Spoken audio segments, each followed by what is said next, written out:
ata që na ndjekin live. Jemi tani në takimin e radhës, por do jetë një takim shumë i veçantë dhe shumë special, sepse kryesisht është bërë për prindërit që do të na ndjekin live. Do kemi të ftuar profesioniste dhe psikologen Gentiana Kaplani, e cila do të cilën sot do prekim të gjitha temat që prekin shoqërinë tonë. Është menduar si talk show, në të cilën kemi ftuar qendror është fëmia dhe kemi ftuar dy halka që shikojnë më së miri fëmin pas prindit. Psikologja dhe mësusja që e shef në realitetin e përditshëm. Mësuse Sarën e njohim, është pjesë e skuadrës sonë në institucion, dhe profesionistën Shkurt Gentën e njohim sepse kemi pjesë të komitetit të prindërës, përveç se është edhe profesioniste në fushën e saj. Gjeta, shumë faleminderit që erdhe në Time Center. Faleminderit ju me shumë ftuar. Jam shumë e nderuar dhe shumë e lumtur që do ndaj gjithë informacion që unë kam nga gjithë puna ime prej shumë vitesh, me të të gjithë fëmijët e shkollës që frekuentojnë dhe vajzat e mia. Një nga shkollat më të mira në fakt që është në Tiranë, për këtë arsye unë personalisht e kam zgjedhur dhe e kam zgjedhur pas një vendimi goxha të rëndësishëm që kam marrë për vajzat e mia. Shumë faleminderit. Përgëzoj shumë, kam ndjekur dhe live-et e vazhdueshme që janë bërë në institucionin Time Center, janë shumë interesante, me profesionistë nga të gjitha fushat, po themi edhe nga arti, që janë dhe shumë të këndshme ato dhe shumë të nevojshme, po patjetër edhe nga fushat e tjera. Pra, edhe të shkencës, edhe të shkencave shoqërore dhe natyrore. Shumë faleminderit. Tani pyetjet e para mendoj të nisim në të Sara dhe pastaj e nga bisedën na vazhdon. Unë kam menduar edhe kam zgjedhur disa tema që janë të freskme për një mësuesi që mendoj që secili mësimdhënës duhet të jetë i informuar edhe ta kishte bagazh në mësimdhënien e vet, që të di të jetë sa më afër me fëmijën edhe të jetë një mësues sa më i mirë dhe një mësues model. Temat që kam përzgjedhur janë tema që haset shumë sot në shkolla. Një e mirë tjetër në arsim është që përpara mësuesit që ishin të specializuar që në mësim vetëm për nxënësit me aftësi të veçanta nuk ishin, edhe tani janë më shumë në shkolla, edhe mendoj se është një gjë shumë e mirë që edhe ata të jenë pjesë e shoqërisë edhe të jenë pjesë e jona. Unë kam zgjedhur hiperaktivitetin, disleksin, disortografin edhe diskalkulin. Doja që pyesja si ndikon, si duhet të sillet një mësues nëse ka në klasën e vet nxënës me hiperaktivitet. Hiperaktiviteti në vetë është një çrregullim neuroshpirtimore, i përcaktuar nga manuali i diagnostikimit DSM-5 e revizionuar tashmë, pra aktualisht.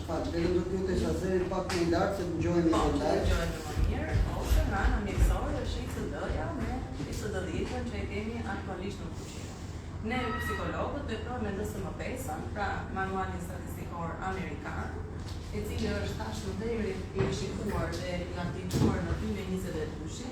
Do flasim dhe për ndarjet që na takon për secilën nga shembullimet që ose ato vështirësi ose që jeni në pa. Hiperaktiviteti në vetë është një shembullim i cili sikurse thotë edhe vetë emërtimi, quhet ndryshe ADHD, pra është një karakterizohet nga një mungesë e vëmendjes dhe përqendrimit dhe hiperaktiviteti. Mund të ketë 9 tipe të veta, pra mund të kemi një tip të tillë që kemi mungesë të vëmendjes dhe përqendrimit, por të pashoqëruar me hiperaktivitet. Mund të kemi vetëm hiperaktivitetin, pra që do të thotë që ajo shoqërohet me mungesën e vëmendjes dhe përqendrimit, po është më kryesor hiperaktiviteti dhe në momente të caktuara kur është interesi i ngushtit ka një vëmendje dhe një përqendrim aty, ose i ploti që është ADHD-ja, pra kemi edhe mungesë vëmendje përqendrimi, kemi edhe hiperaktivitet.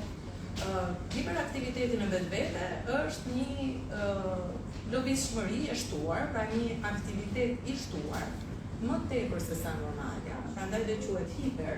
Hiper do të thotë mbi, pra më tepër se sa normalja, në aktivitetin sidomos fizik të fëmijës, dhe kjo bën që duke qenë shumë i lodhishëm fëmia, që mos ketë vëmendjen e dur dhe përqendrimin e dur, që të çojë deri në fund një aktivitet dhe aq më tepër një detyrë akademike, sepse gjatë shpjegimit të orës së mësimit nuk e ka vëmendjen e dur. Nuk e ka vëmendjen e dur. Pra po ta marrim në aspektin shkollor, kemi disa aspekte të mësimdhënies, pra të procesit që çdojnë fëmijët të cilët karakterizohen nga hiperaktiviteti.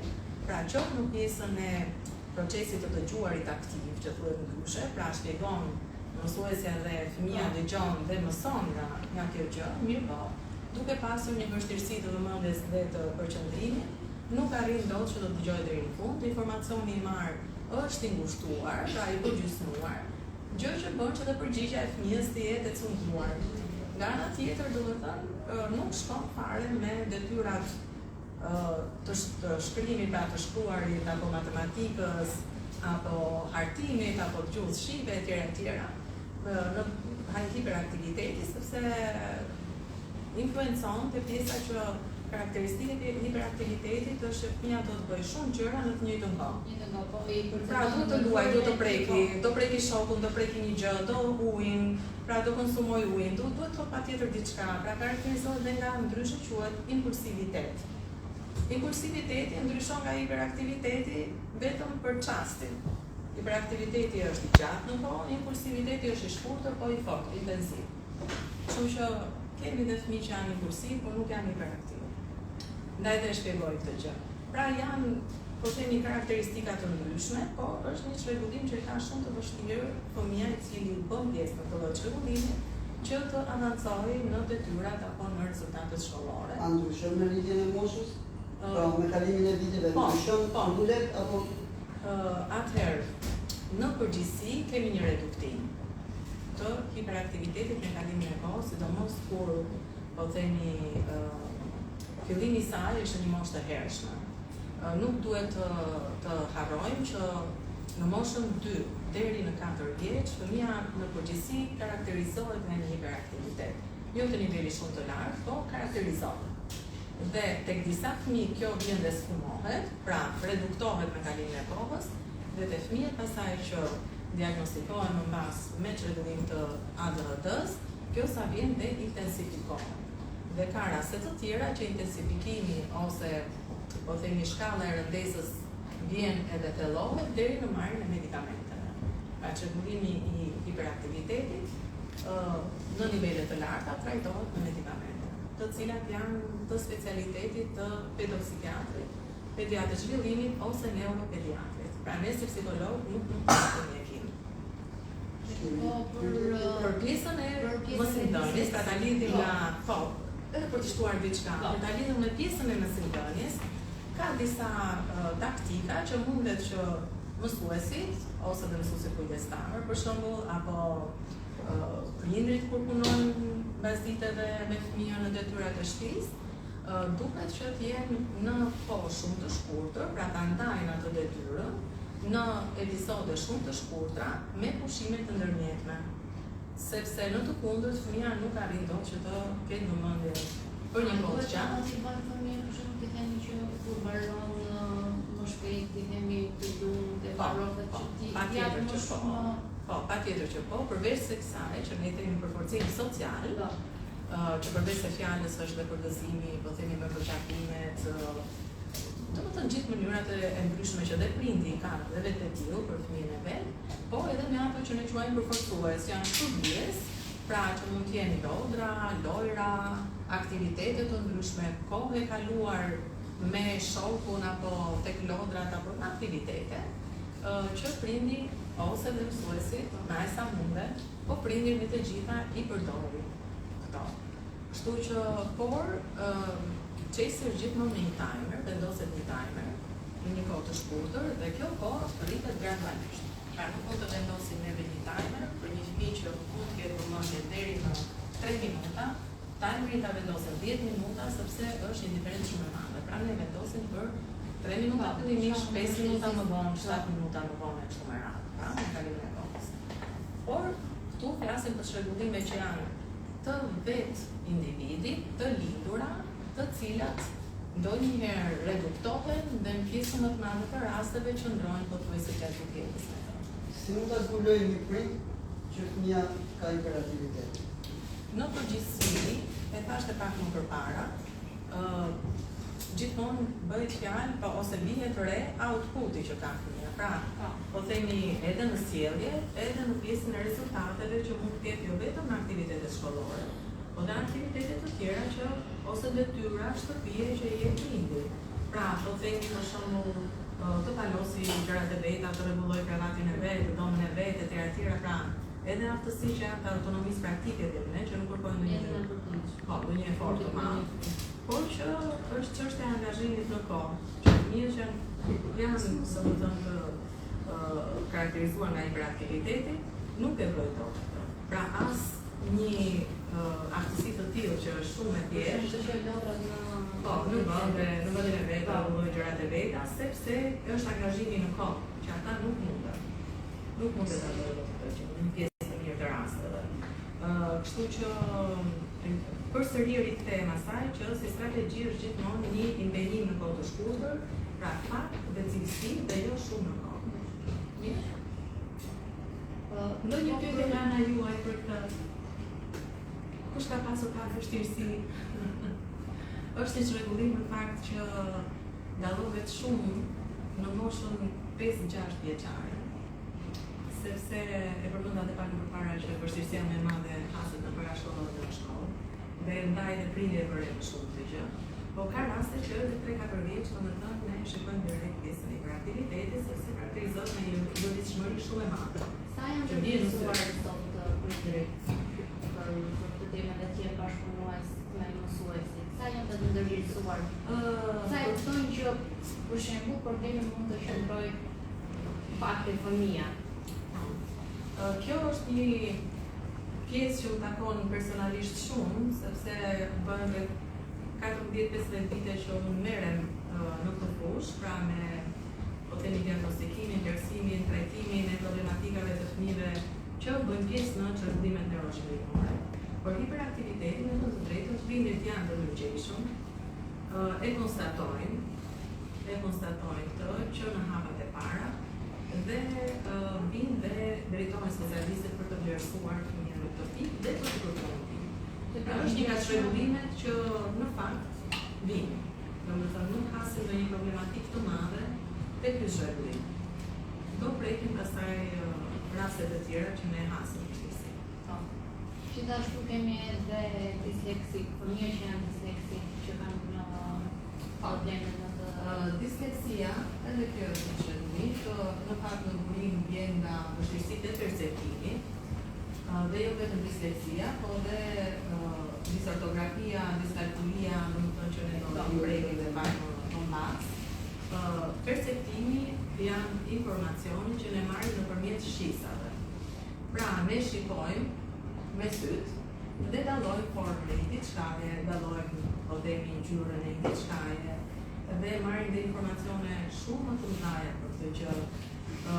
Me shisën, për shembull, me veshët ne dëgjojmë, pra këtu jemi tek perceptimi auditiv që të ndryshe. Ne jemi këtu, për shembull, dhe kuptojmë me njëherë që ka ndodhur diçka ngjitur me ne. Pse mund ta kuptojmë ne? Kush na thot pak? Supozojmë që ne mund të themi që ka rënë zjarr diku. Jemi këtu brenda, si mund ta kuptojmë? Dhe i me mirë zjarë një tjera, edhe Po, të gjojë. bravo, kjo është perceptim olfaktiv me shisën e tunuhaturit. Do duket tymi. Do duket tymi, shumë bukur, edhe kjo ishte me pjesën e perceptivit vizual që ne folëm pak përpara. Po unë thashë ne jemi këtu dhe jemi te dëgjimi. Çfarë mund të dëgjojmë neve që na jep një sinjal? Alarm, fikse. Bravo, e kemi dhe afër këtu. Po, ne dëgjojmë për shembull themi sinjalin e zjarfikses dhe menjëherë mundemi që në mendjen tonë neve të ndërtojmë dhe një histori imagjinare se çfarë mund të ketë ndodhur vetëm nga ky sinjal i zjarfikses ose ambulanca për shembull. Pra, janë këto inpute të perceptimit auditiv, pra që veshjoni dëgjon dhe ne marrim informacione. Po ashtu ne kemi edhe shisën të shijuarit, pra gustative që të ndryshe, pra shijojnë diçka, mund të vetë kemi, për shembull, kemi lojra të ndryshme që sajojnë edhe te këto institucionet që punojnë, i mbyllim syt për shembull fëmijëve dhe japim gjëra për të shijuar. Dhe i themi çfarë mund të jetë kjo? Dhe e dallojnë vetëm nëpërmjet shijes. Mund të jetë limon, si mund të dallojnë që është limon? Limoni është i tharë. Është i tharë, pra nga shija. Ose për shembull alkooloren, me shijet e alkooloreve. Është ëmbël dhe është pakistan. Po, mund të dallojmë edhe alkoolore prej me çokoladë, alkoolore, ndërkohë që ne nuk e shohim, me lule shtrydhe e tjera, sepse ne nëpërmjet shisës së shijes bëjmë këto diferencat dhe marrim përsëri informacione edhe rreth frutave dhe shijeve të ndryshme. Kemi disa dy lloje të tjera që nuk janë të ndryshme këto. Pra kemi pjesën e perceptimit proprioceptiv që e të ndryshe, pra e brendshme e trupit, dhe kjo ka të bëjë me temperaturën për shembull, që ne themi nuk është shumë ftohtë ose shumë nxehtë, dhe dhimbjet e trupit. Pra në këtë lloj mënyre ne dallojmë për shembull që na dëm stomaku, po themi na dëm zemra etj, sepse ne nuk i shohim këto. Pra i ndjejmë së brendshme. Dhe kemi edhe një tjetër që ka të bëjë me hiperaktivitetin, që është perceptimi vestibular, pra i veshit të mesëm, dhe ndonjëherë, kur ne kemi nivele të ndryshme, dhe sidomos kur ky niveli është i ulët, na pëlqen të rrotullohemi shumë. Mirë, po kur këtë nivelin e kemi të lartë, nuk hipim dot tek ai karuzeli. Kush është nga juve që hipin dot, sepse i vjen ajo mendja rrotull, po themi. Pra, secili nga ne ka këto nivelet e ndryshme, dhe ndaj një pjesë e mirë kanë qef që të rrotullove, dhe një pjesë mirë thotë ose në rrotove. Mirë, pra kemi lloje të ndryshme. Dhe kur kemi edhe, po themi, lukatit të nivelit, pra nga niveli mesatar, ne nuk kemi për shembull vizuale, është pjesa e disleksisë, ku ne bëjmë vështirësi të lexojmë. Pra ngatrohen shkronjat me njëra tjetrën, për shembull, sepse në pjesën vizuale bashkia po. Sidomos kur janë shumë të ngjashme. Edhe kështu që në këtë rast, domethënë, mund të kemi vështirësi në perceptimin vizual dhe auditiv, se ne kur dëgjojmë ndonjëherë kemi shumë vështirësi. Kështu që në këtë rast, në fakt mirë kuptohet fëmia, mirë kuptohet si mund të ndihmohet fëmia në këtë raste nëpërmjet kognicionit, pra nëpërmjet pjesës së të mësuarit, pra procesit të mësuarit, sepse ne themi për shembull që bëhet kujdes se kjo boja e ka barkun në anën e majtë, doja në anën e djathtë dhe kështu me radhë. Pra, ose po themi eja ka 3 viza, f-ja ka 2 viza e kështu me radhë, pra duke ardhur dhe duke ndihmuar fëmijën që përdor logjikën për të mundur këtë problematikë të perceptimit që fëmia ka. Se dhe kjo është e brendshme, nuk është me dëshirën e fëmijës. Kështu që kur ne kemi shokë dhe shoqe që lexojnë pak në vështirësi, ne duhet të mirë kuptojmë sepse ata kanë një vështirësi të brendshme që nuk varen. Disa ortografia për shkrimin. Po, dhe kjo ka bëjë janë të lidhura bashkë, po kjo edhe nga themi vetë emërtimi, është një çrregullim që ka të bëjë me të shkruar ortografinë. Pra, fëmia ka vështirësi që ato fonemat që dëgjon ti shkruaj, prandaj quhet ortografi, pra ato që dëgjon ta shkruaj. Sepse edhe këtu kemi problematika të perceptimit, edhe kjo ndihmon në të njëjtën mënyrë, pra duke e përdorur logjikën te fëmia, në mënyrë që të ndihmojnë ta që të shkruaj. Dakor, por edhe kjo është një problematika pak më të vështira këto, edhe të gjata në kohë, sepse tash janë të lidhura me individin edhe ka shumë vështirë që ta mundur të problematikë. Po.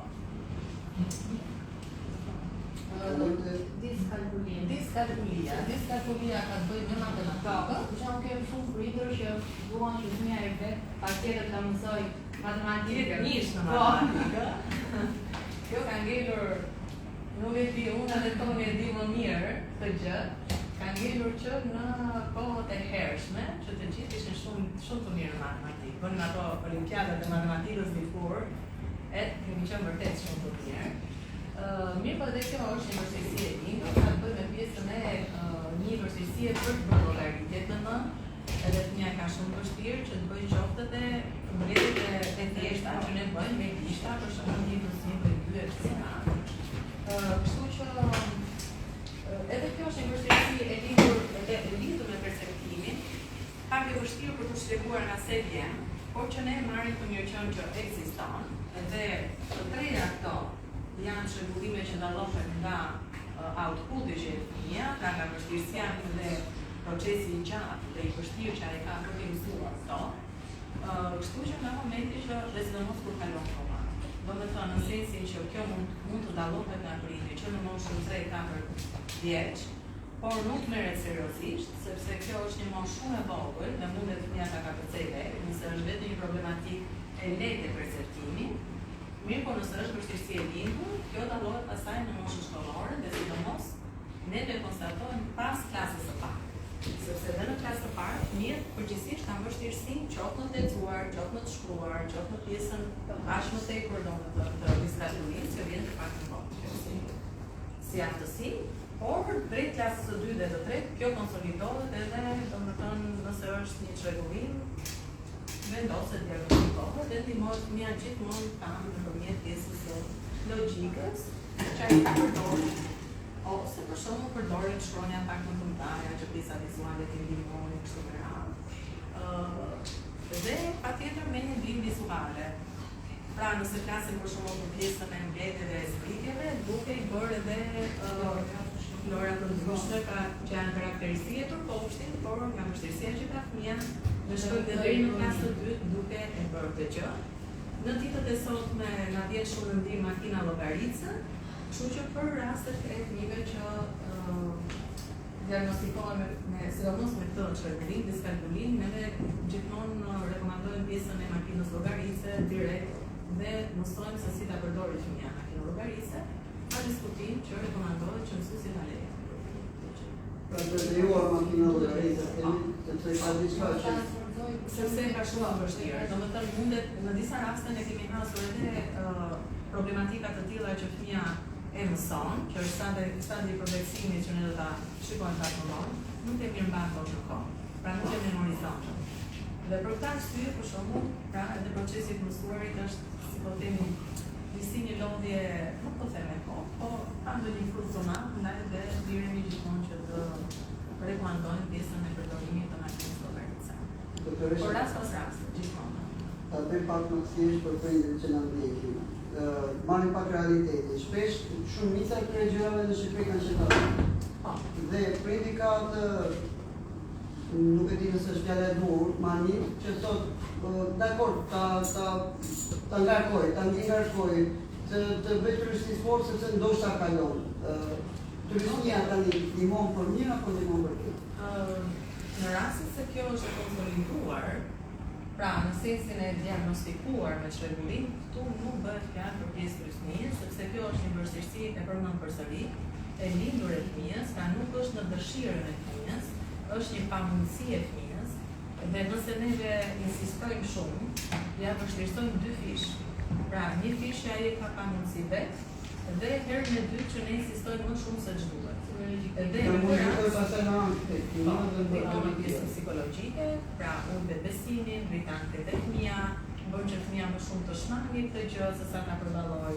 Dhe nga kjo edhe shumë problematika të tjera që mund të jenë pa lidhje me diskalkulim, mund të jetë një marrëdhënie sociale, një konflikt social të fëmijës, mirë po ai duke urrur me besimin, nuk përballon as konflikte të tjera sociale. Kështu që domethënë rekomandimi është që të bëhet sa më lehtë për fëmijën, jo sa më e rënduar. Pjesa tjetër sa? Çrregullimi i seksit. Po, do të them vetëm diçka për ata që na ndjekin live, që kjo është pjesa e parë e një bisede që ne po kemi bashkë, sepse në shumë shpejt do të bëjmë një bisedë të dytë, e cila do të jetë vetëm online në Instagram, në Instagram Center, që do të flasim vetëm për autizmin.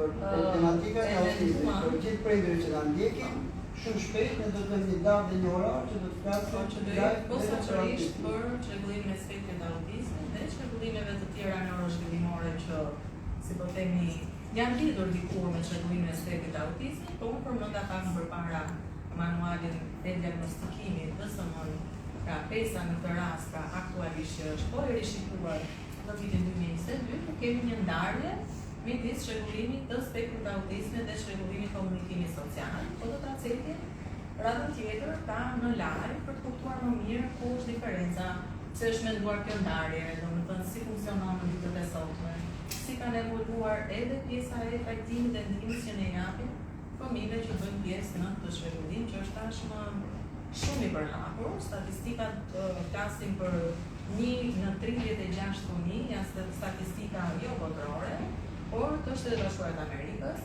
Mirë po, nga eksperienca ime personale, jemi gjithmonë në rritje edhe në Shqipëri. Pra, ne nuk kemi një statistikë në Shqipëri, pra nga institucionet shtetërore të Shqipërisë, por në gjithë punën që ne kemi, është një nga çrregullimet më kryesore në punën që unë bëj, pra që unë hase në të. Kemi gjithmonë rritje në pjesën e statistikave për sa i përket të çrregullimit dhe në Shqipëri. Pra nuk është se bëjmë veçantim nga kemi një analizë, një përfundim se po vjen në rritje? Ekzistojnë disa mite, do të disa pyetje për drejta, pastaj sepse ekzistojnë disa mite në rastin e autizmit, po a më jepni do të përgjigjet se po vjen në rritje? Gjithmonë dhe me përgjigjet i kemi nga studimet e kryera në Shtetet Bashkuara të Amerikës, sepse në Shqipëri nuk kemi studime kurse tash edhe për pjesën statistikore nuk kemi studime, aq më shumë për pjesën shkencore, nuk kemi laboratore të fuqishme që ne bëjmë kërkime të tilla në djegjetime.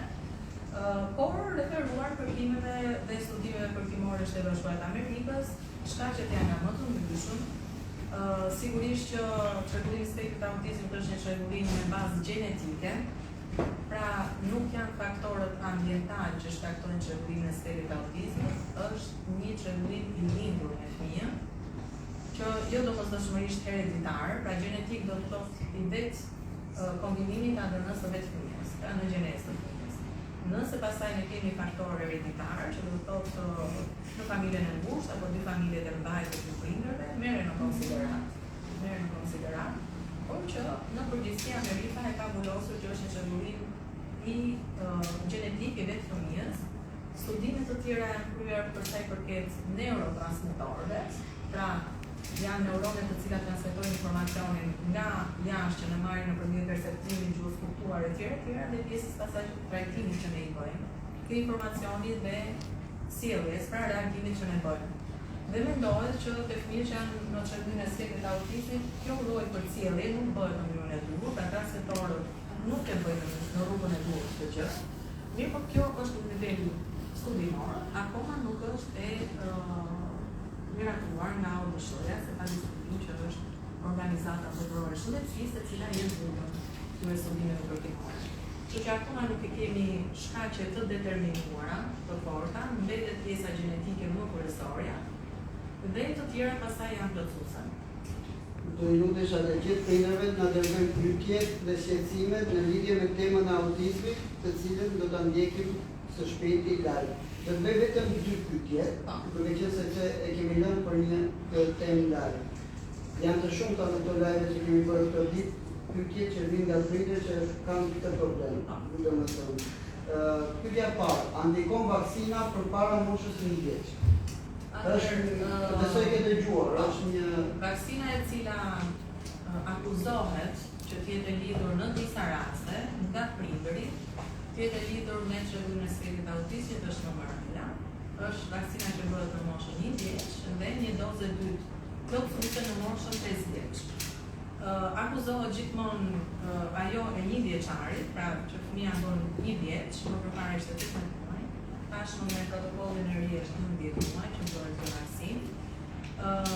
Pasi ajo e 5 vjeçarit duke qenë një dozë më të vogël, nuk është se kemi ndonjë raportim domethënë në këtë rast.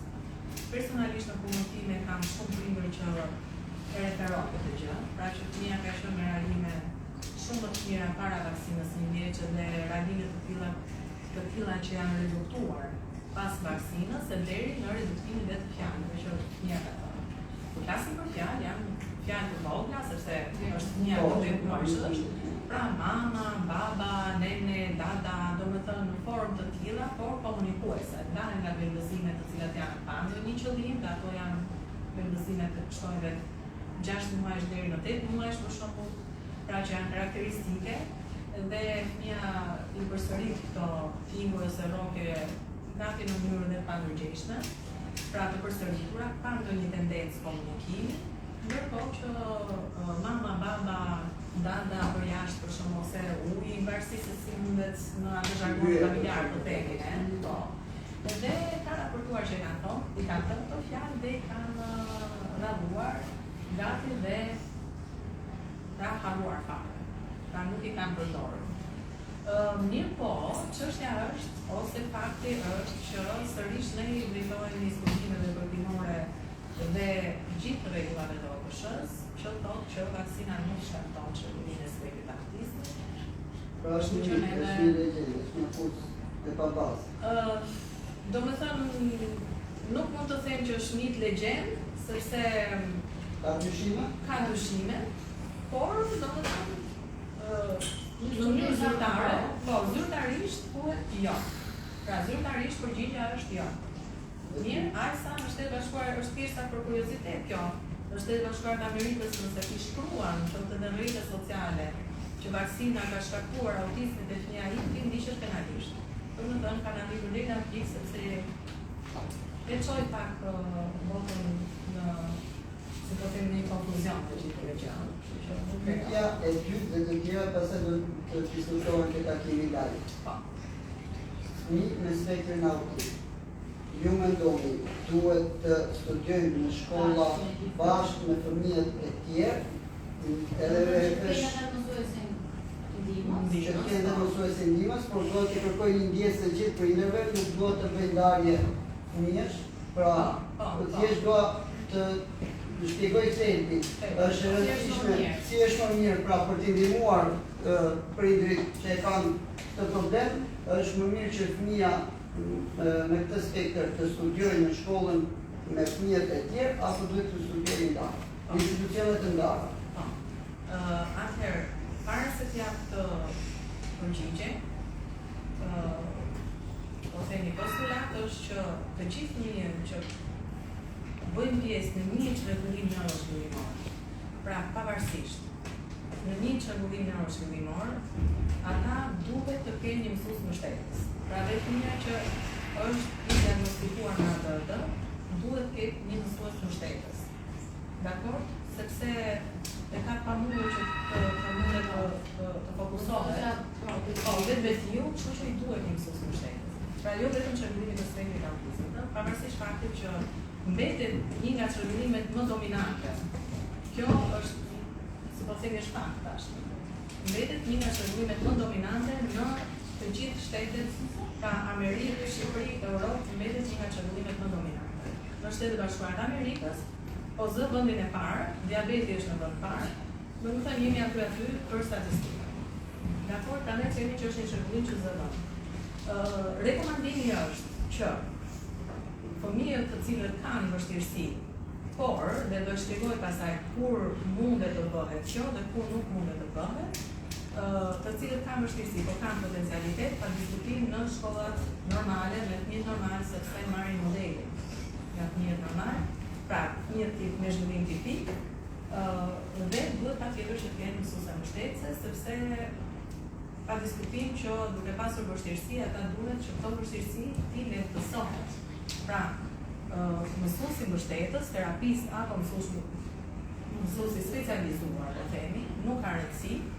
Ideja është se janë disa mësues mbështetës që ne mund të kemi aty prezent, kanë për detyrë që ta thjeshtojnë atë detyrë apo atë aktivitet sa më shumë e mundur që fëmia të mund ta kuptojnë dhe pastaj ta zgjidhë. Kështu që pa diskutim që po. Çrregullimi i spektrit të autizmit ka një ndarje në 3 nivele. Niveli i parë është çrregullimi i spektrit të autizmit niveli lehtë. Dhe niveli ka të bëjë ose ndarja në këto nivele ka të bëjë me zhvillimin kognitiv të fëmijës, ka intelektin e fëmijës dhe me pjesën e pavarësisë, në funksionalitetin e përditshëm të fëmijës.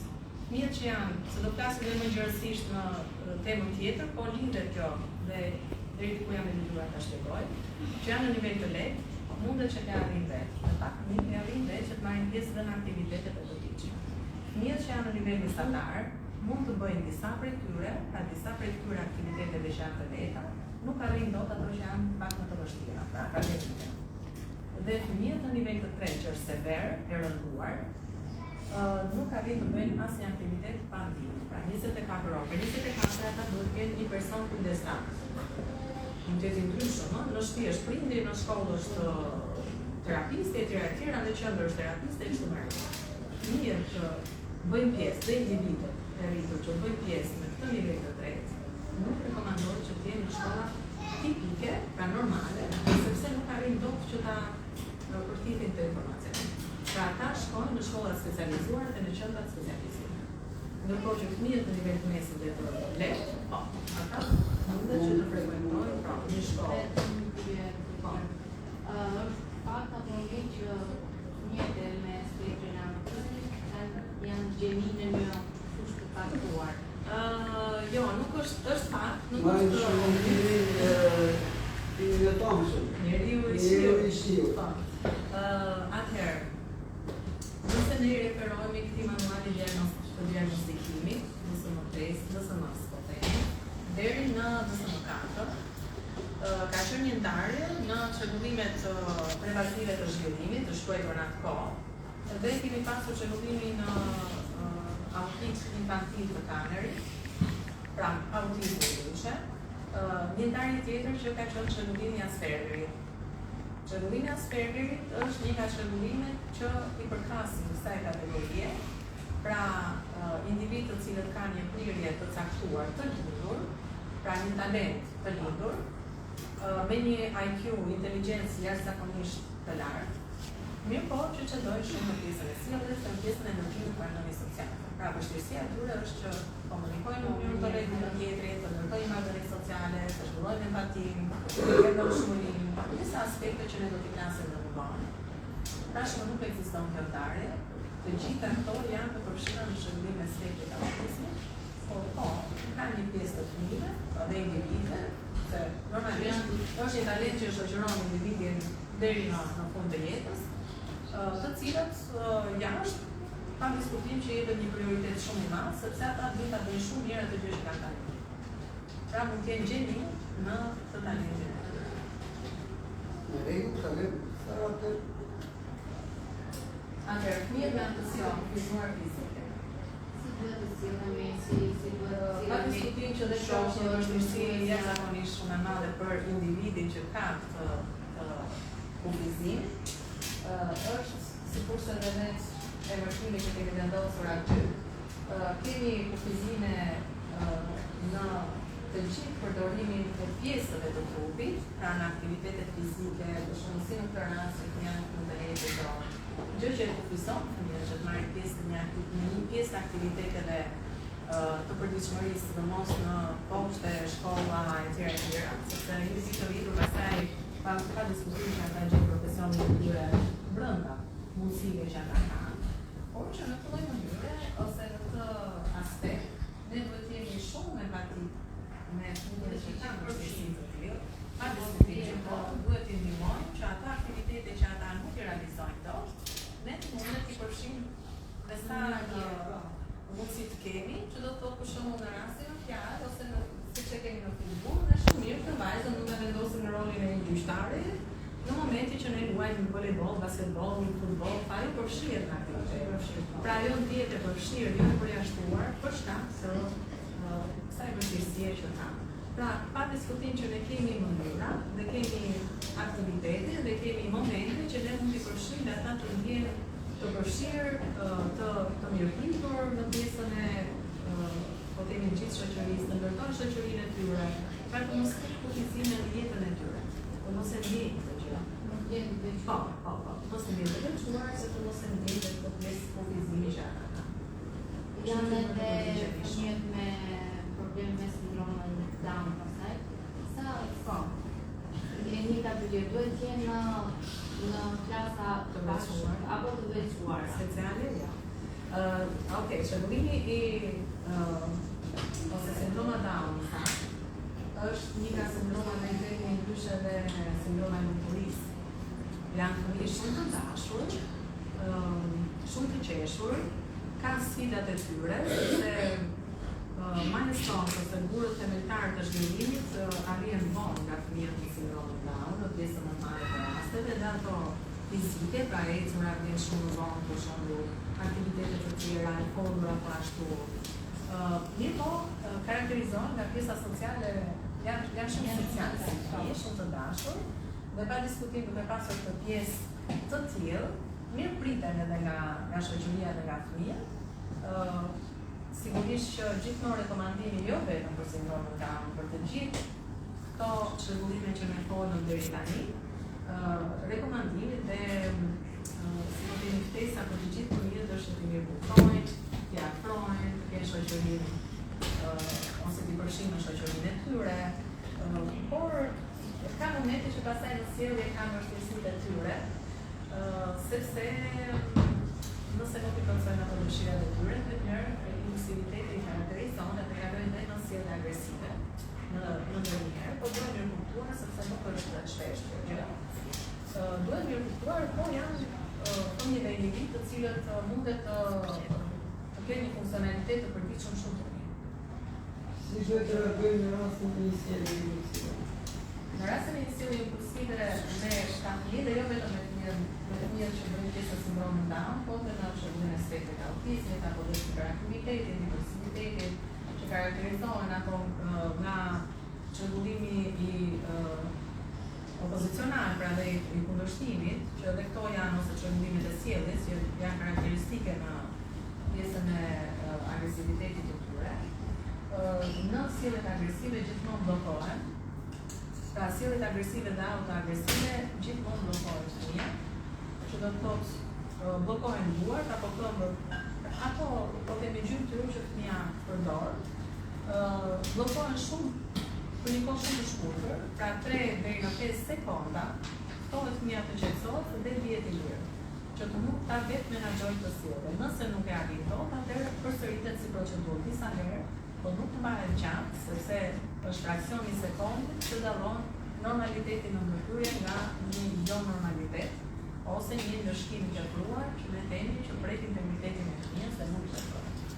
Pra nuk rekomandohet mbajtja gjatë fizikisht i bllokuar fëmia, por bllokohet, i duhet të ndrojë me qetësi, nuk duhet të jepet vëmendje, pra ne nuk i flasim fëmijës në atë moment, sepse është e pamundur për Po thua bllokohet, e mbajmë të përqafuar, gati të përqafuar. Jo nga vetja juaj, sepse ai nuk duhet ta marrë këtë si një përqafim, por fëmia kthehet në turistë dhe mbahet pak i bllokuar, pra pa thjesht i kufizuar. Kontrollim. Po. Kështu që është thjesht një bllokim ose në disa institucione ka disa tavolina të cilat kanë një harë që ti e bllokon fëmijën, po harë borxhi i tillë që nuk e prek. Pra ka një, po themi 1 cm, 2 cm që fëmia mundet të visi, pra nuk e dëmton. Ti thjesht e bllokon.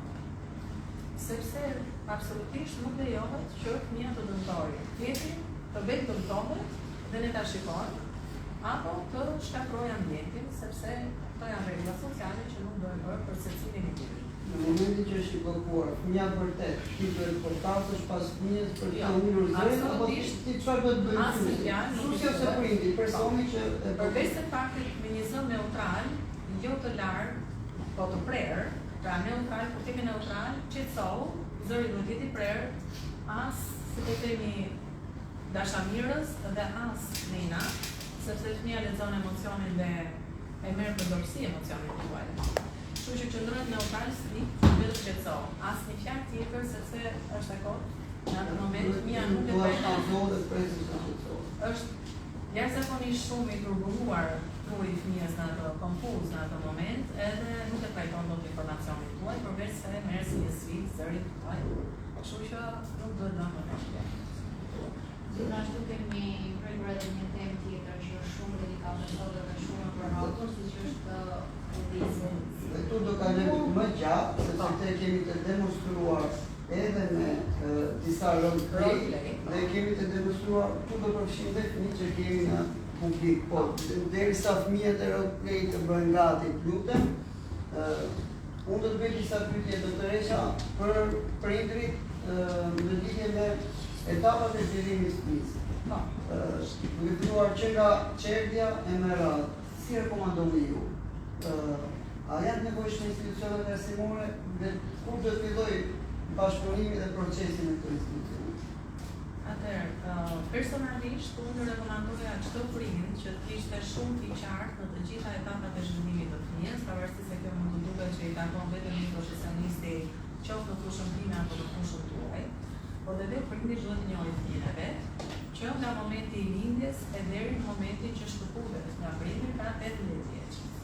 Sepse problematikat janë aty, janë të ndryshme sipas moshës, por edhe adoleshenca nuk është për të anashkaluar, problematikat janë goxha të filluara nga adoleshenca. Dhe një pjesë e tyre të kanë, po themi, vullnetshme ose të pa jo me dëshirë, të pa qëllimshme po themi të fëmijës, sepse ato janë nga lëvizja hormonale ka në adoleshencë që janë. Pubertet e adoleshencë. Mirë po që në moshë të vogël, neve do ta nxekim këtë dhe në takimin tjetër që do kemi bashkë, që në moshë të vogël është mirë që prindi të mundet të di në vija të përgjithshme, nuk po them si një profesionist, por në vija të përgjithshme, ato linjat e zhvillimit të fëmijës, sepse ato janë sinjale alarmi.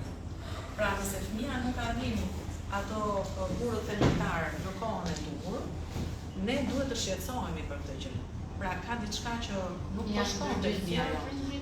Një pjesë të prindërve po, sepse duke pasur këtë informacion kaq të madh në pjesën e internetit apo në rrjetet sociale, puna që ju përbëni që është shumë për të organizuar, dhe jep shumë informacion, po dhe qendra të tjera, shkolla të tjera që japin informacion pafund për prindin, është mirë që këto lloj aktivesh live që kanë bëjnë me pjesën e zhvillimit të fëmijës të mundet të dëgjohen nga të gjithë prindrit, edhe ata që priren dhe presin që të bëhen prindër, sepse ndonjëherë ka informacion është mirë që të dihet më përpara, por që çdo gjë ka kohën e vet dhe duhet të kalohet në kohën e vet. A rekomandoni ju çerdën? Pa diskutim që po. Ka një tabu që shpesh prindi thotë është shumë i vogël për ta çuar në çerdën, nuk duhet ta shkëpus nga vetja. Dhe bën zgjidhje të ndryshme, po flasim nga ato, funksion dikë, gjen zgjidhje të tjera, por nuk i referohet çerdën. Ju e rekomandoni dhe çfarë kërkoni? Pa diskutim që po. Çerdja, domethënë, se tash varet dhe nga rastet personale, ka prindër që në çerdhe i çojnë edhe në moshën të vogël dhe të disë se për hir të punës dhe nuk kanë asnjë person tjetër që mundet të asistojë fëmijën e tyre, ata janë të detyruar që t'i çojnë në çerdhe. Megjithatë, përveç se këtyre rasteve, mosha që rekomandohet që të çohen në çerdhe është mosha 15 deri në 18 muajsh. E më sipër, po mosha më, si po themi, mosha e vogël, më e rekomandueshme sigurisht jo. Është mjaftueshëm që prindi të kuptojë nëse fëmia po zhvillon siç duhet apo jo, aftësitë qoftë kognitive, qoftë motorike, qoftë edhe pjesën sociale. Sa ndihmon kjo për shembull që të shkojnë në moshë këtë vogël fare? Sa ndihmon në zhvillimin e fëmijës dhe e ndihmon shumë sepse ku bëhet fjalë për rritjen e stimulimit. Dhe neve fjalën kyç që e kemi në ditët e sotme është shtimi i stimulimit. Ne themi, dhe jo ne, OBSH-ja thotë që 0 deri 4 vjeç është 0 ekspozim në ekran apo në tablet, apo në celular, apo në çfarë do lloji ka aparati teknologjik. Ndërkohë që çdo ditë më shumë ndodhet kundërta. Ndodhet kundërta. Në jetën e përditshme shikojmë që ka raste dhe fëmija është 3 muajsh dhe domethënë kishte që ekranin të parë. Domethënë ato moshë, përveç se faktit të ngjyrave që dallon fëmia dhe impulseve të tilla nuk është se kupton diçka aty. Kështu që nuk ka as seks që ta vendosësh. Faza 0-2 vjeç është sensorimotore quhet, pra që fëmia duhet që të ekspozohet në aktivitete sensoriale, pra të preki çdo gjë, pra sa më shumë në aktivitet me ambientin rrethues dhe motore, sepse është aktiviteti motorik që zhvillon trurin. Pra adoleci duhet të aktivitetet motorike të madhe, të lidhet të mbrapojë etj. Me aq sa mundet në këtë moshë, dhe sidomos motorika fine me koordinimin sytor dhe aktivitetet të ndryshme, sikurse janë për shembull vendosja e rrafshëve në moshë, për shembull kullës, aktivitete të vogla, sepse dhe mosha është e vogël. Nga mosha 2 vjeç deri në moshën 6 vjeçare quhet stadi para operator ose operator. Pra operacional ndryshe, se në varësi domethënë ku I kemi bërë studime, edhe emërtimin.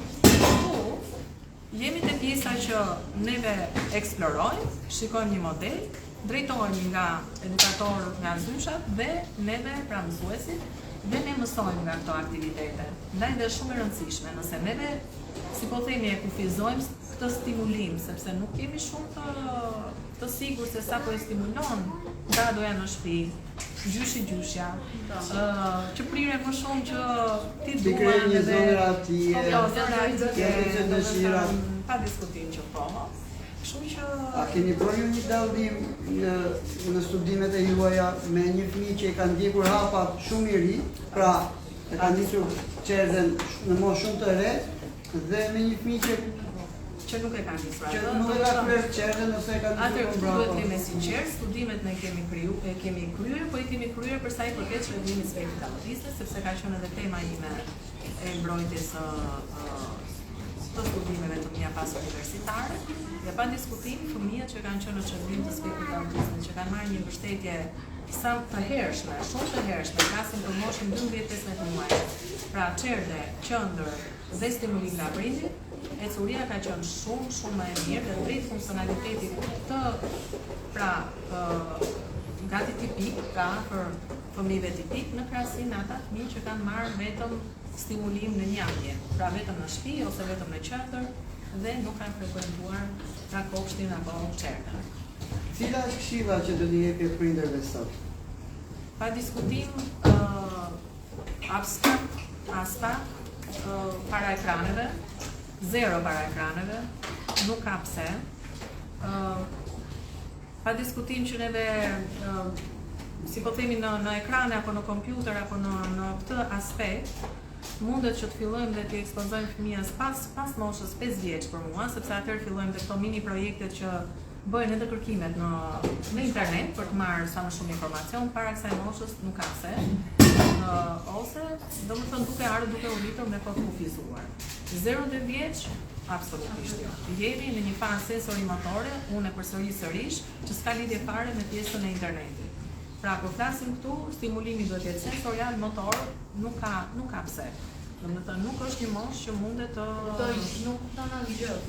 Domethënë thjesht dëmton shikimin ose tash kurioziteti tjetër është dhe I tillë, domethënë që ekziston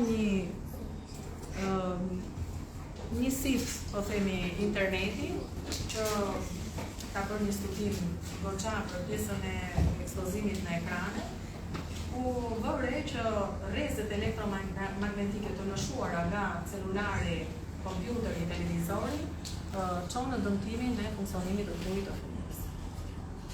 Ka dhe një studim që thotë që ndikon shumë në anktin, në pjesën e anktit, është bërë nga Princeton University, që e kanë nxjerrë domethënë dhe një nga shkaqet e anktit obsesiv-kompulsiv është rrezja e telefonit. Domethënë që ka ndikuar shumë.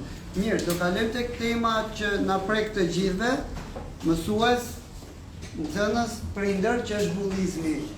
Ndjekim një role play, pastaj Sara ka pyetjet e veta dhe më pas do bëni edhe ju pyetje doktoreshës. Fillojmë. A mu të lozë unë të grupi juaj? Me këtë kuku e shisi e veshur. Ja, ti nuk të marrë pjesë me grupin tonë. E ku të të një ka dërnani?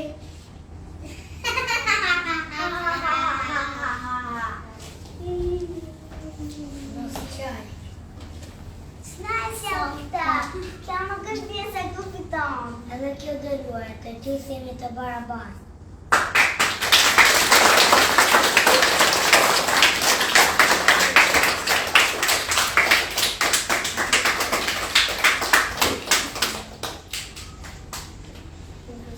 Doktoresha, bullizmi ka ekzistuar më përpara, se ndoshta nuk e kemi dëgjuar si term, po si dhe në kohën tonë ka pasur si fenomen, ndoshta ka ekzistuar. A ka qenë më I fshehur apo sot është më I madh? Atëherë, mendoj që patjetër që po, ka ekzistuar dhe më përpara, por shoqëria jonë e mëparshme dhe personalisht e kam jetuar atë shoqëri, pra të kohës së komunizmit, ka qenë një shoqëri që prirej të mësonte dhe fëmijët e vegjël drejt barazisë. Duke e prirur drejt kësaj gjëje, pjesa më e madhe e individëve kanë qenë goxha të mbrojtur në mendjen e tyre që jemi të barabartë. Dhe kjo bën që bullizët mos ketë qenë shumë i shfaqur, domethënë po kemi edhe perspektivën psikologjike të secilit individ. Po pa diskutim që ka pasur aty elemente të tillë, kryesisht të bazuar në gjendjen ekonomike. Pra, fëmijët të cilët ishin në një gjendje ekonomike pak më të mirë ose statusi social më sakt në atë kohë, mundet që të bullizonin disi fëmijët që kanë qenë në një status social më të ulur, por rastet kanë qenë shumë të rralla sepse sa po konstatoi kjo gjë, menjëherë luftoi nga shoqëria.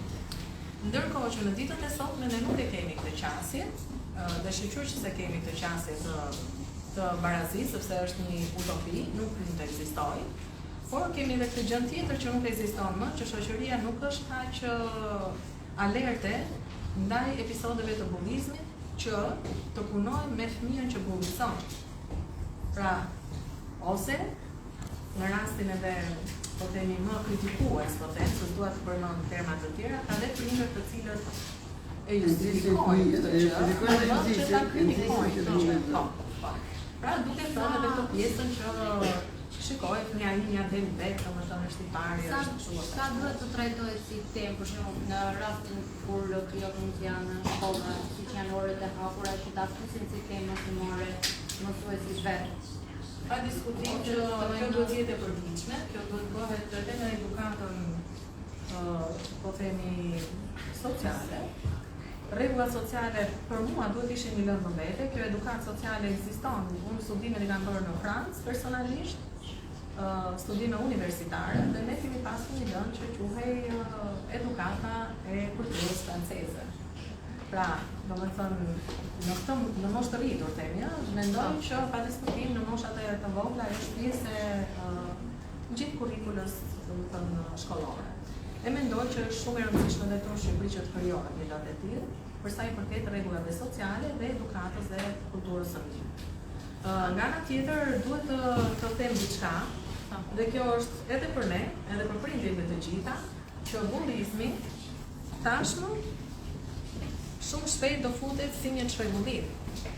Pra do kemi një çrregullim me këtë emër, që do të thotë që fëmia që bullizon mundet të diagnostikohet në këtë çrregullim. Pra bëjt kujdes edhe me mënyrën se si neve e ushqejmë fëmijën, ose se si ne si prindër reagojmë ndaj një episodi të tillë. Nuk duhet i neglizhojmë edhe episode shumë të ndara, sepse duke ardhur dhe duke u bërë frekuente dhe intensive ky bullizim, mundet shumë mirë që fëmia jonë të jetë pjesë e këtij çrregullimi që shumë shpejt do vendoset nga OBSH-ja, dhe kjo pastaj është një çrregullim e zezë në të parë. Si term bullizmi, ose sa po e keq përdorin apo shfrytëzojnë. Shiko, bullizmi në vetvete është një sjellje agresive kundrejt tjetrit e pa dëshiruar nga tjetri. Kjo është definicioni. Kur themi sjellje agresive, mund të jetë një sjellje agresive fizike, verbale, pra një sjellje behavior thonë në anglisht, pra një sjellje e përgjithshme. Kështu që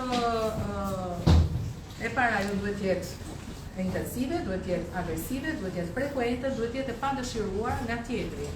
Pra e pa iniciuar nga tjetri, pra në sensin që nëse është një reagim ose një përgjigje ndaj ngacmimit të tjetrit, nuk konsiderohet si bullizëm, sepse është një përgjigje, por nëse është e iniciuar dhe e pa dëshiruar nga tjetri, mund të ketë bullizëm edhe kalojnë direkt pa e ditur termin bullizëm, kalojnë direkt ishte. Tani episode të tilla ne mund të kemi, por gjithmonë normalja nga anormalja ndallohet në pjesën e frekuencës dhe intensitetit.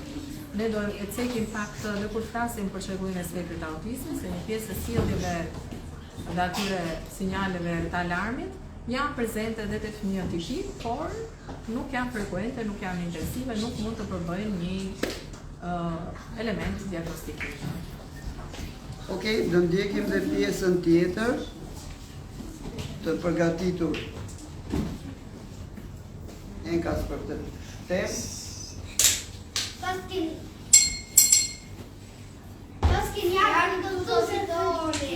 Ju jeni bubës. That's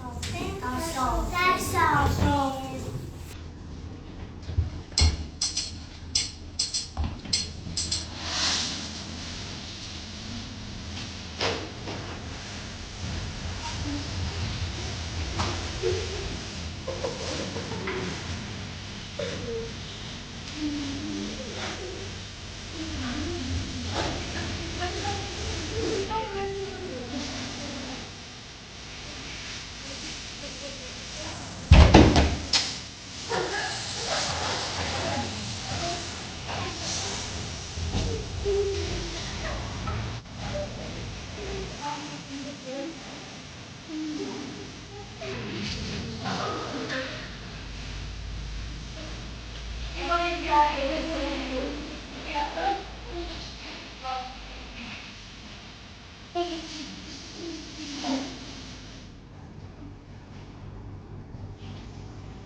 Atëherë tani do shpallim grupin fitues. Dhe grupi fitues është grupi The Stars.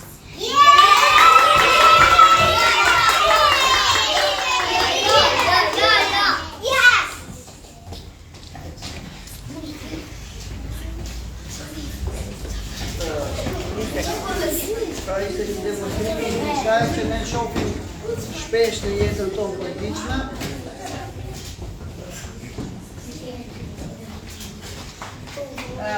Demonstrimi ishte në ideja e demonstrimit ishte që asnjëherë nuk duhet të nënvlerësoj kundërshtarin, sepse mund të jemi ne humbës.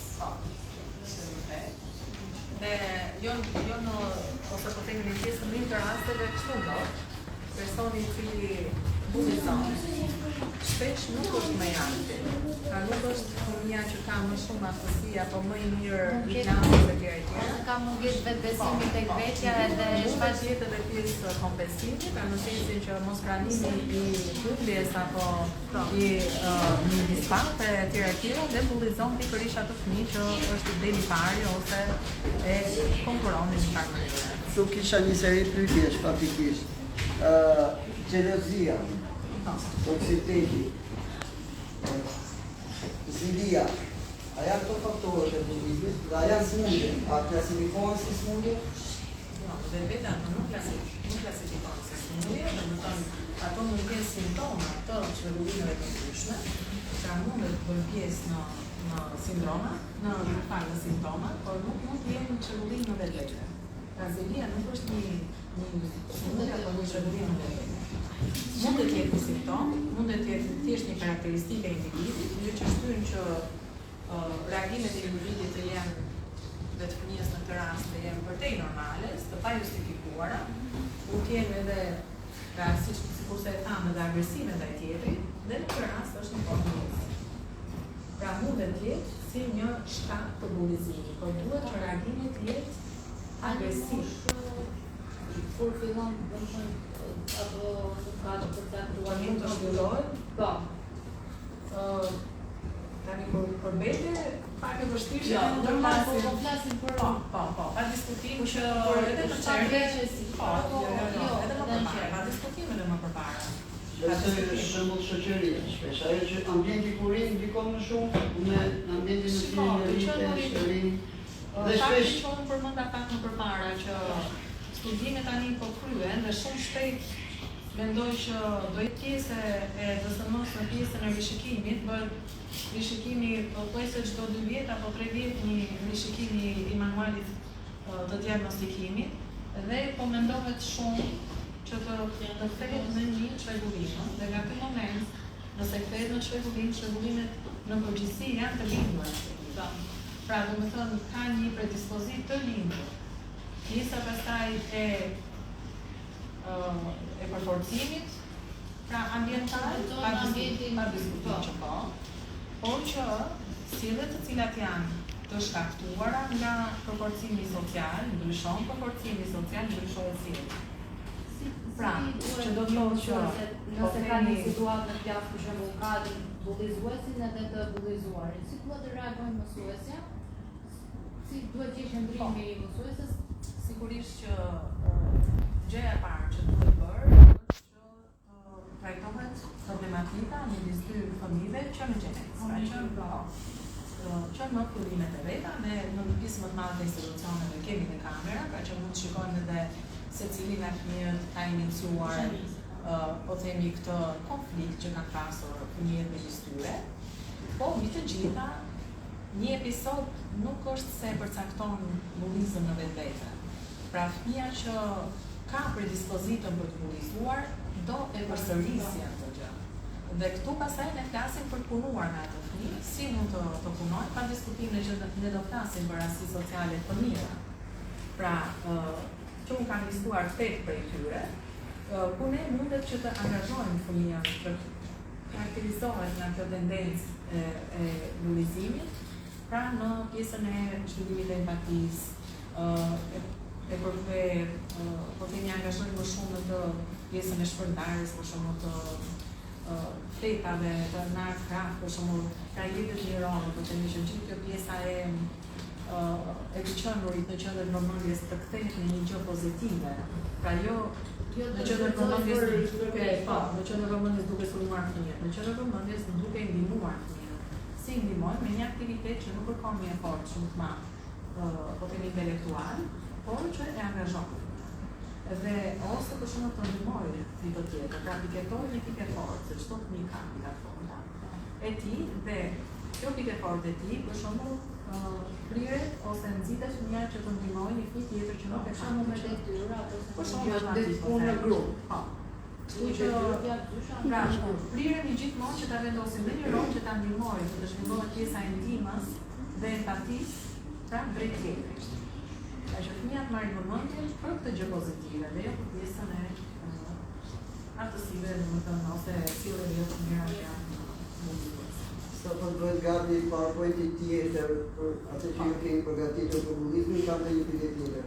Po ky rreth i madh në rrjetet sociale, pra kjo sulmi pas ekranit. E kemi parë, ka një negativitet shumë të madh. Në fakt kjo është vënë re në të gjithë botën, po themi, në të gjithë botën. Ndikon tek format e bullizmit, sepse mund ndodhi për shembull që pyetjen e kam drejt për drejt, a mund të jetë bullizmi i fshehur, pra mund të jetë një simptom i fshehur. Pra ti mund të jesh një njeri shumë i qetë, por shoqëria të nxit bësh bullizmues. Po studiohet që në sensin që pa diskutim që ka momente në të cilat për shkak të rrjeteve sociale shoqëria po themi drejtohet drejt bullizimit të një, po themi, aspekti caktuar, po themi bullizim ndaj influencerëve.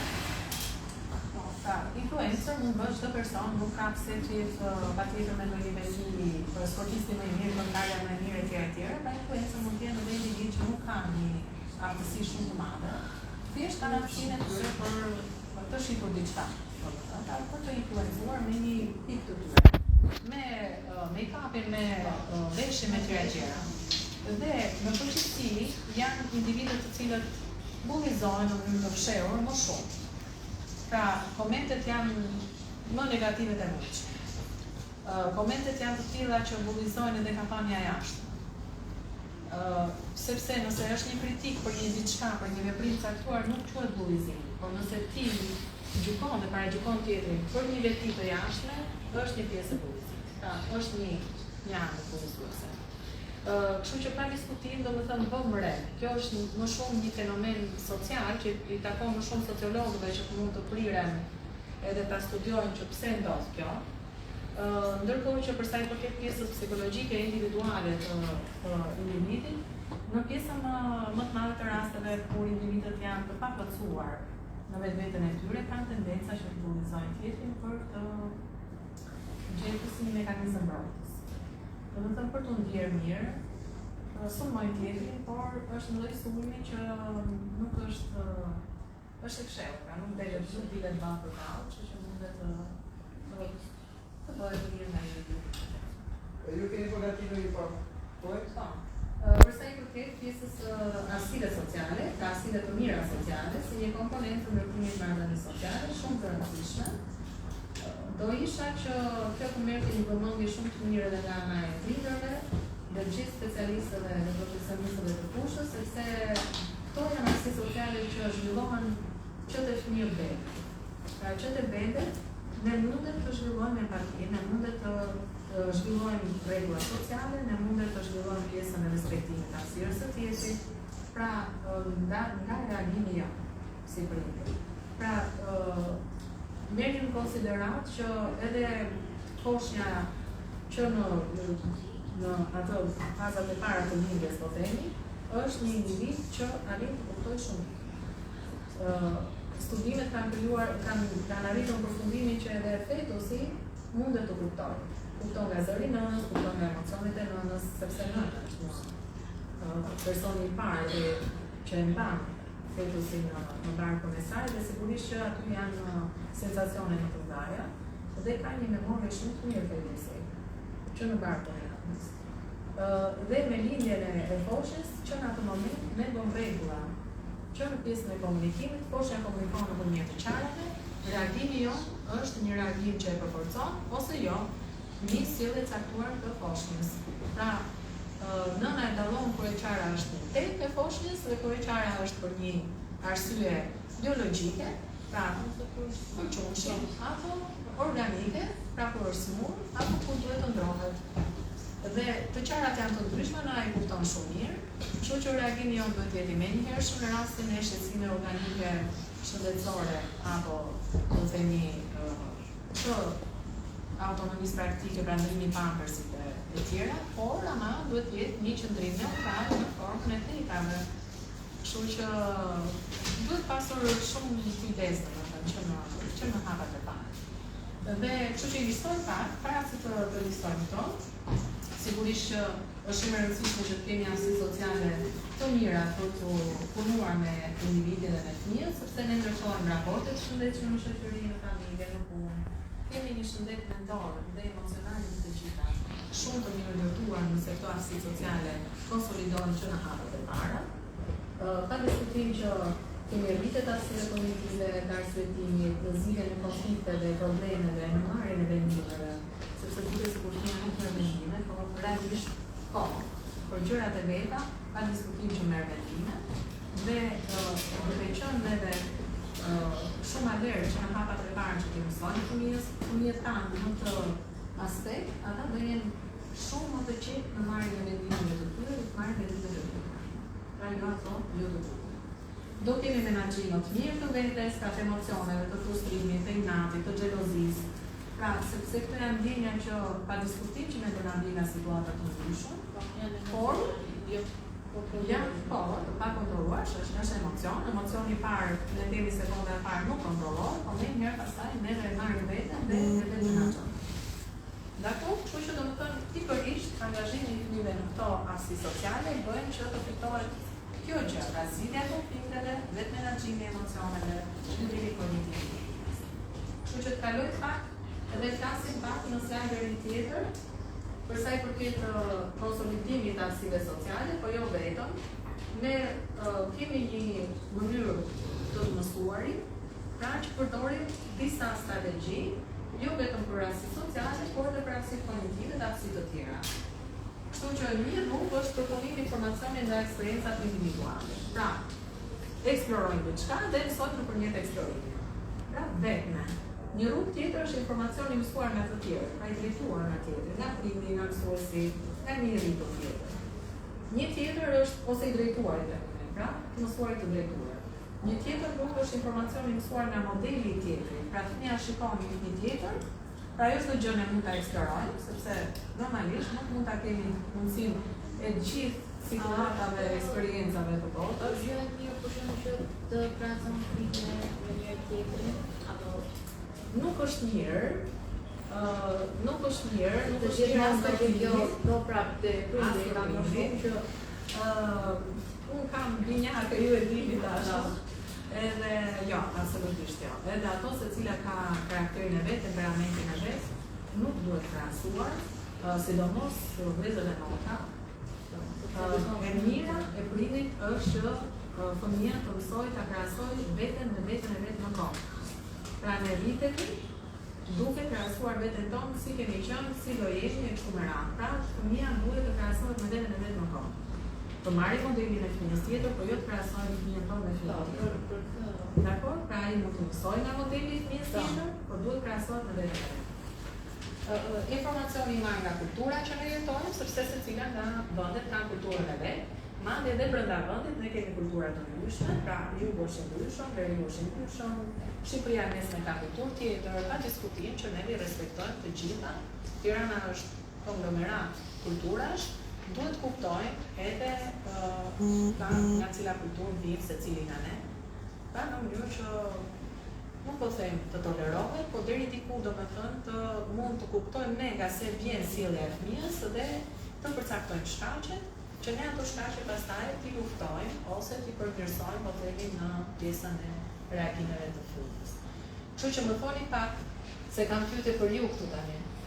Cila është mënyra më e fortë e juaja për të mësuar? Kur eksploroni vetë, kur shikoni fëmijën tjetër ose shokun, kur mësuesja shpjegon, apo nga mami nga babi?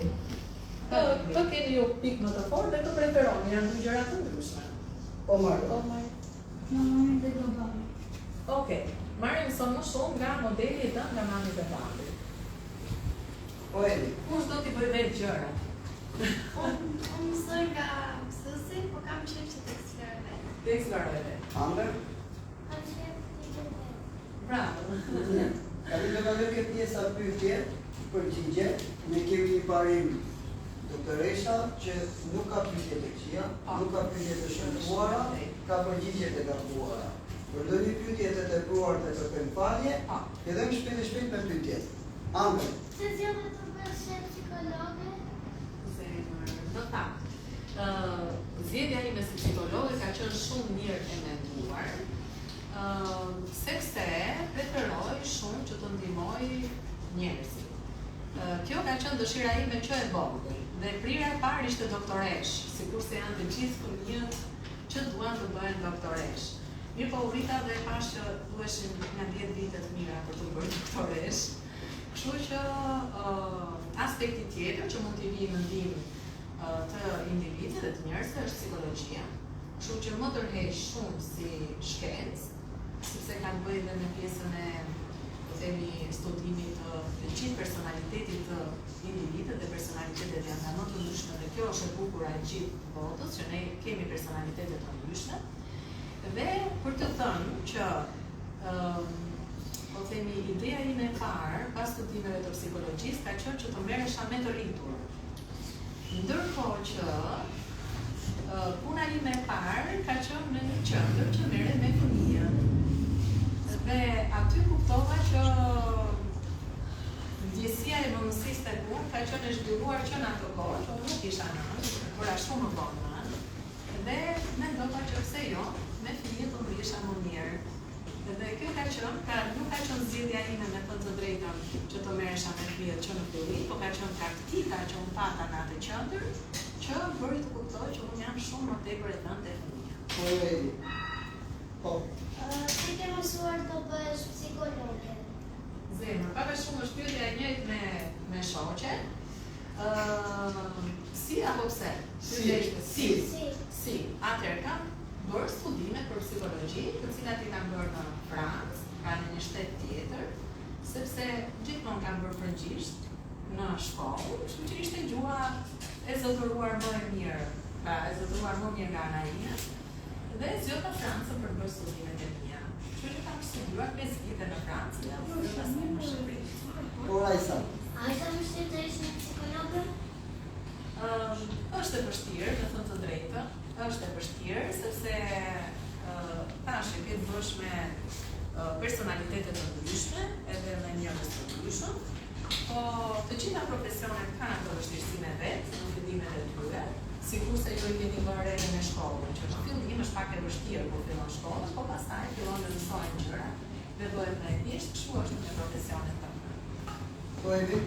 Çfarë gjë që të pëlqen më shumë në profesionin tënd? Të punoj me fëmijët.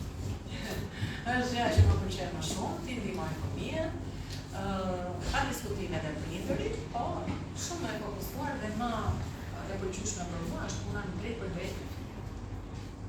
Mirë, për arsye kohe do të bëhet 3 pyetje. Tani pyetjen e parë kam si prik. Ju jeni pjesë e komunitetit të prindërve. Dua mendimin tënd të parë që të vjen kur përmendet emri Time Center. Dhe dua një vlerësim për gjithë punën tonë, një kritik, një sugjerim, çfarë të duash, një opinion për gjithë ato çfarë kemi bërë këtë vit. Këtë vit dhe për aq sa na njeh. Atëherë, në fakt nuk është hera e parë që unë jap mendimin tim për institucionin. E kam dhënë edhe më përpara. Personalisht kam frekuentuar institucione të ndryshme për vajzat e mia, për hir të punës në fakt, me thënë të drejtën. Është institucioni që unë shikoj ecurinë më të mirë tek vajzat e mia, realisht. Në institucione të tjera pa diskutim që ka pasur përmirësim edhe në pjesën e ecurisë pra zhvillimit të përgjithshëm të vajzat, por në pjesën emocionale unë kam re një qëndrueshmëri më të mirë në institucionin tuaj, dhe kjo falet edhe të gjithë aktiviteteve që ju keni organizuar. Kjo e bën shumë të dallueshëm institucionin tuaj nga institucionet e tjera, të cilat priren që të bëjnë aktivitete vetëm në festa kryesore që ne shikojmë, ndërkohë që aktivitetet në Time Center nuk janë vetëm festash, por janë edhe aktivitete si të tilla siç keni bërë edhe sot, pra edukative, përforcuese, sociale, që është gjëja më e mirë e mundshme. A i ndjer ju e gjithë përfshirë në institucion? Pa Si diskutim. prind, pra si gjënon. Kam qenë e ftuar, këtu është kritika për veten time, unë kam qenë e ftuar dhe e përfshirë në të gjitha aktivitetet nga ana e institucionit. Vetë personalisht jam shumë e angazhuar, nuk kam qenë prezente në të gjitha aktivitetet, sepse lëviz shumë edhe nëpër Shqipëri, por që domethënë mendoj që pjesa më e madhe e prindërve, e them me bindje të plotë këtë, që janë shumë të kënaqur nga institucioni. E kam parë vetë edhe të gjithë pjesëmarrjen e prindërve në aktivitetet që ju keni kryer, dhe ka qenë e plot, ajsa nuk ka pasur vende për të ulur në këtë rast, që do ishte edhe pjesa jo e kritikës, po do më thënë një kërkese, po ju e keni plotësuar tashmë, sepse keni zgjeruar hapësirat. Po, e keni zgjeruar hapësirat në një hapësira të tjera që janë shumë më komode. Kështu që kjo ishte vetëm një gjë që unë mund të sugjeroja nëse nuk do ishin bërë hapësira të reja. Si profesioniste, si vlerësoni kurrikullat tona? Kurrikulun do e vlerësoja me notët më të mirë të mundshme. Ndoshta do sugjeroja pjesën e kësaj lënde që nuk është në kurrikulun, po themi të institucione shtetërore që e di që ju jeni të detyruar që të ndiqni pak a shumë ato. 600% ndjekin kurrikullat e por që një aspekt të këtyre rregullave sociale dhe arsive sociale të prekura dhe teorikisht, unë do ja sugjeroja. Përveç se këtyre takimeve që t'jenë ndoshta domethënë edhe për gjatë vitit, e di që jeni shumë të ngarkuar për gjatë vitit, sepse kjo ka qenë perioda pak më e lirshme për gjithë institucionet, ka mbaruar gjithë pjesa e kurrikulës, po themi shkollore dhe këtu jemi më shumë në aktivitete të lira, po live të tilla, takime të tilla, ndoshta do ishin më të shpeshta, do ishin edhe më të preferueshme dhe për gjatë vitit. Patjetër dhe do t'i shtrojmë dhe gjatë gjithë vitit. Një vlerësim për mësuesit. A mendon zëre se nuk na njeh? Ma aq sa ke parë. A mendon se ne punojmë shumë më shumë se sa përcakton termi mësues? Do merrni një vlerësim për mësuesit? Atëherë, fakti që të gjitha, sepse si fëmijët vegjël, fëmijët kanë pasur konflikte, edhe vajzat e mira kanë pasur konflikte, janë pa e diturshme, janë fëmijë në vetvete. Fakti që ato marrin një rëndësi në vetvete është një plus. Pra nuk neglizhojnë, marrin një rëndësi nga ana juaj, unë kam parë, jemi takuar dhe bashkë, është një fakt shumë pozitiv. Fakti që konflikte të tilla të vogla, por që sheshohen shumë shpejt dhe fëmijët janë përsëri shok me njëri tjetrin, shkon me pikërisht atë sociale që neve jemi përpjekur që të prekim dhe të cekim këtu, është gjë shumë e mirë. Fakti që mësuesit janë shumë kreative dhe nuk të kanë parë edhe në organizimet që janë të ndryshme nga kopshtet edhe institucionet e tjera parashkollore, janë shumë më kreative, ne pamë sot me role play, nuk e bëjnë shumë institucionet të gjera, që unë ka bërë, është thjesht domethënë të mësuarit të këngëve apo vjershave të cilat thuajnë në mënyrë të memorizuar dhe kaq, ndërkohë që e veçanta juaj që më ka pëlqyer shumë fare ka qenë rithirja e filmave të vjetër shqiptar në këto episode që fëmijët i kanë bërë në mënyrë të mrekullueshme. Unë jam habitur se si mundet që fëmijët të realizonin këto episode kaq bukur, ndërkohë që këto i realizojnë vetëm në po themi këto qendrat akademike, të cilat janë për aktrim etj, ndërkohë që mësuesit këtu i realizojnë, nuk e di, për 10 ditë, për një javë, që është një kohë shumë e shkurtër. Janë shumë të përkushtuar në këtë pjesë, më pëlqen shumë. Në qoftë do t'ja rekomandoje dikujt Time Center, vetëm 3 shitësi që do nëmroje. Atëherë, për kushtim, profesionalizëm dhe të qenurit, po themi, empatik, pra flas për stampin gjithmonë, kundrejt të thënë të gjithë fëmijëve që janë pjesë e institucionit. Doktoresha, shumë kënaqësi që kemi pjesë komunitetit tonë. Sa kemi në pyetje? Jo, vetëm një pyetje, sa duhet të bashkëpunojmë prindrit, mësuesit në edukimin e fëmijës? Kjo është, po themi, qesi i edurisë dhe mbarvajtjes dhe i, po themi, të gjithë progresit në zhvillimin e qesës. Pra, nëse ne në punën tonë themi bashkëpunimi midis qendrës, çerdhes kopshtit, shkollës dhe tjetër, pra ne kemi 3 këndësh në punën tonë, themi që është ndërhyrja më e mirë për sa i përket pjesës së progresit të fëmijës.